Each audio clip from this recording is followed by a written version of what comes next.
क्या निराश हुआ जाए? प्रश्न और उत्तर देखते हैं।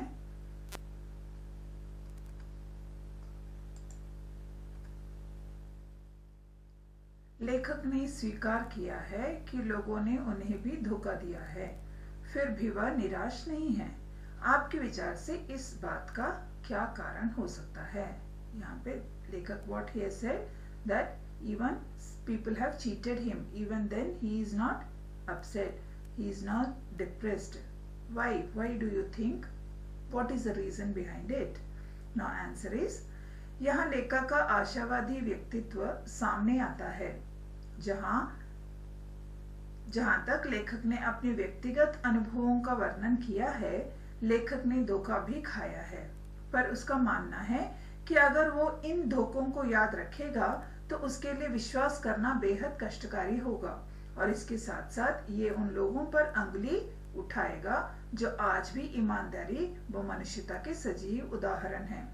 यही लेखक का आशावादी होना उजागर होता है, और उन्हीं लोगों का सम्मान करते हुए उनकी उपेक्षा नहीं करना चाहता जिन्होंने कठिन समय में उसकी मदद की है। सही मायने में यह बात एकदम उचित है, और यही कारण है कि वो अभी भी निराश नहीं है। So the question is why लेखक is not depressed or he is not sad even though many people have cheated him. Why do you think so? What is the reason behind it? Now the answer is, लेखक जो है वो आशावादी व्यक्तित्व सामने उनकी आशावादी व्यक्तित्व जो है वो सामने आता है। That is he always thinks positive. Okay? जहां तक लेखक ने अपने व्यक्तिगत अनुभवों का वर्णन किया है, he has given 2 incidents also. There what he has shown that good things also have happened. People are there who are still honest. People are there who still love others. लेखक ने धोखा भी खाया है। He says that people have cheated me. पर उसका मानना है कि अगर वो इन धोखों को याद रखेगा तो उसके लिए विश्वास करना बेहद कष्टकारी होगा। यानी यहाँ पे लेखक कहते हैं कि people have cheated, but if he starts thinking of that, his life will be miserable. इसके साथ साथ ये उन लोगों को अंगुली उठाएगा जो आज भी ईमानदारी। He says if he starts thinking only the part of his life where he was cheated, that means he is insulting those people who have helped him when he was in need. Some incident was also there where people have helped him when he was in need. So he don't want to point out the bad things of his life. He just wanted to show the good things which has happened in his life. यही लेखक का आशावादी होना उजागर होता है, और उन्हीं लोगों का सम्मान करते हुए he is respecting those people who is honest. उनकी उपेक्षा नहीं करना चाहता। He don't want to neglect such people जिन्होंने कठिन समय में उसकी मदद की है। Those who have helped him when he was in need. सही मायने में यह बात एकदम उचित है, और यही कारण है कि वो अभी भी निराश नहीं है। This is only the reason why he is not sad now, because he never wants to think about the bad things which has happened in his life. Second question, दूसरा प्रश्न देखिए, दोषों का पर्दाफाश करना कब बुरा रूप ले सकता है? यानी दोषों का जो दोष या जो बुरी चीजें दिखती हैं उसका पर्दाफाश, publicity, when it creates a bad impression in the society, when it creates a bad thing in the society. Answer is, लेखक के अनुसार दोषों का पर्दाफाश करना बुरी बात नहीं होती है, परंतु इसमें बुराई तब सम्मिलित हो जाती है जब हम किसी के आचरण के गलत पक्ष को उद्घाटित करके उसमें रस लेते हैं। That is, according to लेखक says that yes, bad things should be publicized so that others realize that this is wrong. But what is the criteria लेखक is saying? You should not mix the masala into it. You should not, you should not give that propaganda of bad things, exaggerating it. You just need to just tell them, yes, this is bad thing which was happened. That means people will understand, yes, this is a bad thing which should not happen and others should not do. But if you add masalas into it, उसमें एकदम मजा लेकर आप रस लेकर उसे अगर उद्घाटित करोगे, you give the propaganda by exaggerating that matter, that is wrong. लेखक के अनुसार यह गलत बात है। हमारा दूसरों के दोषोद्घाटन को अपना कर्तव्य मान लेना सही नहीं है। हम ये नहीं समझते कि बुराई समान रूप से हम सब में विद्यमान है।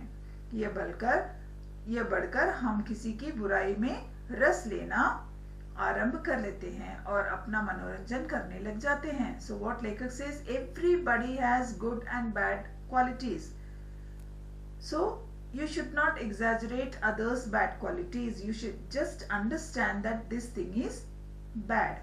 You should not be more interested in knowing bad things, but you should have the interest to know the good things which is happening around you. परंतु हम उसके द्वारा की गई अच्छाई को तो उजागर ही नहीं करते। हम उसकी बुराइयों का उतना रस नहीं लेंगे अगर हम उसके व्यक्तित्व के अच्छे पहलुओं की तरफ देखें, उसके द्वारा किए गए अच्छे कार्यों को सराहे, तो उसके लिए और समाज के लिए यह उतना ही लाभकारी होगा। परंतु बुरा तब होता है जब हम उसकी बुराई में तो रस ले लेते हैं पर अच्छाई को बुला देते हैं। If a person does something wrong, if a wrong thing is happening, you just project into the bad thing or the wrong thing. You never look into the good thing that person is doing. So यहाँ पे लेखक क्या कहते हैं, तुम उनकी अच्छाइयों को देखो। जब तुम उनकी अच्छाइयों को देखोगे तो बुराई जो है वो उसमें छिप जाएगी और the society will also know that this is wrong and the negative information won't pass on into the society.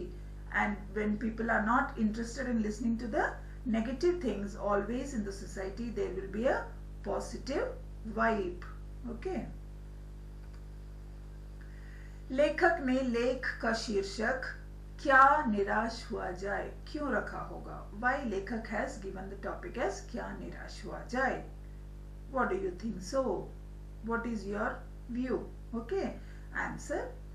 उत्तर है, लेखक ने इस लेख का शीर्षक क्या निराश हुआ जाए उचित रखा है क्योंकि यह उस सत्य को उजागर करता है जो हम अपने आसपास घटते देखते रहते हैं। This लेखक has given that topic because this is happening in our society. Everybody is very much depressed seeing the bad things happening around us. Whenever you read a newspaper, we read all sort of bad things. So when we read such bad things, our mind says that oh God, what is happening? इस समाज में ऐसा क्यों हो रहा है? तो हमारे मन में जो है वो निराशा अपने आप आने लगती है। तो लेखक इसीलिए यहाँ पे कहा है हमें निराश नहीं होना चाहिए, इसीलिए उन्होंने ऐसा शीर्षक दिया है क्या निराश हुआ जाए। अगर हम एक दो बार धोखा खाने पर यही सोचते रहें कि इस संसार में ईमानदार लोगों की कमी हो गई है तो यह सही नहीं होगा। आज भी ऐसे कई लोग हैं जिन्होंने अपनी ईमानदारी को बरकरार रखा है। Who is still honest, who is maintaining it, बरकरार यानी who is maintaining that honesty still। लेखक ने इसी आधार पर लेख का शीर्षक क्या निराश हुआ जाए रखा है। यही कारण है कि लेखक कहता है ठगा मैं भी गया हूँ, धोखा मैंने भी खाया है, परंतु ऐसी घटनाएं भी मिल जाती हैं जब लोगों ने अकारण ही सहायता भी की है जिससे मैं अपने को ढांढस देता हूँ। So he says मैंने भी धोखा खाया है, even I was cheated, but few good things has also happened in my life which gives me strength to live, which gives me positive vibes to live. I hope it's clear children. धन्यवाद।